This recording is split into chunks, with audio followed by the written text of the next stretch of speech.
நான் எடுத்துக்கொண்ட தலைப்பு சிதை. சிதைக்கு தீ மூட்டு. அவர் அவருடைய தந்தையார் இறந்து விட்டார். அதனால் அவருடைய மகன் தந்தையின் சிதைக்கு தீ மூட்டினார் அப்படின்லாம் நம்ம பேப்பரில் படிப்போம். எல்லோரும் சிதை அப்படின்னா என்ன, சிதைன்னா டேமேஜி அப்படின்ற மாதிரி வருமா? அதுக்கு ஏதாவது இருக்கும் இல்லையா அர்த்தம். சிதைக்கு தீ மூட்டுன்னு சொல்லும்போது நம்ம எல்லோரும் பெரியவங்க சொன்னது நம்மளும் சொல்லிட்டு போய்கிட்டே இருக்கிறோம் அப்படின்றது தான் உண்மை. ஆனால் இந்த சிதை அப்படின்றது என்னவாக இருக்கும் அப்படின்னு சொல்லி அதை கொஞ்சம் ஆராய்ச்சி பண்ணி பார்த்தோம்னா, சிதை அப்படின்ற வார்த்தை சீதான்ற வார்த்தையோடு கொஞ்சம் ரிலேட்டடாக இருக்குது. நான் எல்லாமே உங்களுக்கு நான் சொல்லக்கூடிய வார்த்தைகள் எல்லாம் இங்கிலீஷில் இருந்து தான் இந்த தமிழாக்கம் செய்யப்பட்ட மாதிரியே இருக்கும்.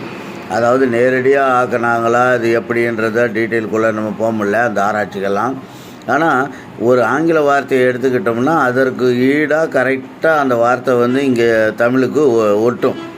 இப்போ பாருங்கள், சீதா அப்படின்றத நான் ஏன் சொல்ல வந்தேன்னா, சீதான்றது அமைதியாக இருப்பாங்க. அவங்களுடைய கணவர், அதாவது ராவணன் கடத்திக்கிட்டு வந்தோடனே அவங்க ஒரு அசோக மரத்தடியில் உக்காந்துக்கிட்டு அவங்க எந்த விதமான ஆக்ஷனும் இல்லாமல் யாருடைய பேசாமல் அப்படியே தன்னுடைய அந்த எந்த இடத்துல உக்காந்தமோ அதே இடத்துல உக்காந்துக்கிட்டு ரொம்ப மௌனமாக இப்படியே தன்னுடைய காலத்தை கழிச்சிக்கிட்டு இருக்கிறாங்க அசோக வனத்தில் சீதைன்னு.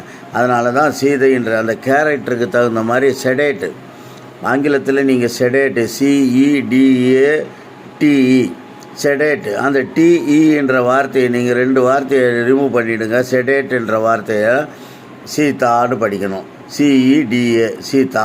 அப்போ சீதான்றதுக்கு அந்த கேரக்டரோடு பாருங்கள் மெர்ஜ் ஆகிடும், கேரக்டரோட மிங்கிள் ஆகிடுற மாதிரி.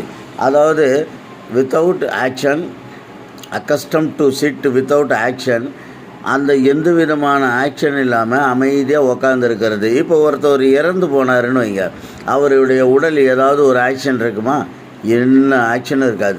அது அசைவற்ற உடல், வித்தவுட் மூவிங் பாடி.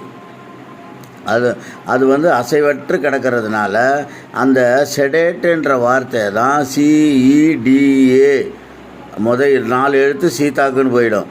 இப்போ இந்த 4 எழுத்து பக்கத்தில் ஐன்ற ஒரு உயிரெழுத்தை நீங்கள் சேர்த்துக்கிட்டிங்கன்னா சிதைன்னு வரும். சிதைன்றதும் எந்த விதமான சலனமும் இல்லை. அவனை பாடுறா செத்து போன மாதிரி எந்த வித சலனமும் இல்லாமல் அவன் அவன் முன்னாடி அவனோட கூட்டிகிட்டு ஓடினாலும் சரி, அவன் பிள்ளைங்க நடுத்தரில் நின்றாலும் சரி, அவன் கவலையே படாமல் இருக்கிறான் அப்படின்ற மாதிரி இறந்தவனுக்கு சமம் அப்படின்றது சொல்கிறது தான் சிதை அப்படின்றது. அதாவது இறந்து கிடக்கிற அந்த பாடையில் அவரை படுக்க வச்சுருப்பாங்க. அவர் எந்த விதமான சலனமும் இல்லாமல், எந்த விதமான ஆக்ஷனும் இல்லாமல் இருக்கிறதுனால தான் செடேட் என்ற வார்த்தையில் முதல் 4 எழுத்து பக்கத்தில், அதாவது ஐன்ற ஒரு வார்த்தையை சேர்த்துக்கிட்டால் போதும்.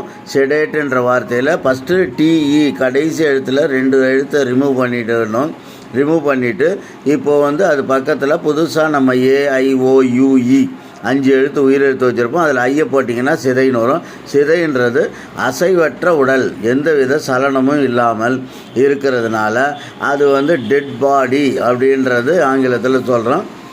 ஆனால் இங்கே செடேட்டுன்றதுக்கு அது அக்யூரேட்டான வார்த்தை. அந்த செடேட்லேருந்து தான் சிதைன்ற வார்த்தை வருது. ஆக மொத்தம் சிதை என்பது without moving, no action, deadly அப்படின்ற வார்த்தையில் இருந்து அதுக்கு மீனிங் வருது. சிதை என்றது ஒரு அசைவற்ற உடல். அதனால தான் அதுக்கு சிதைக்கு தீ மூட்டினார். உயிரோடு இருக்கும்போது யாரும் தீ மூட்ட முடியாது.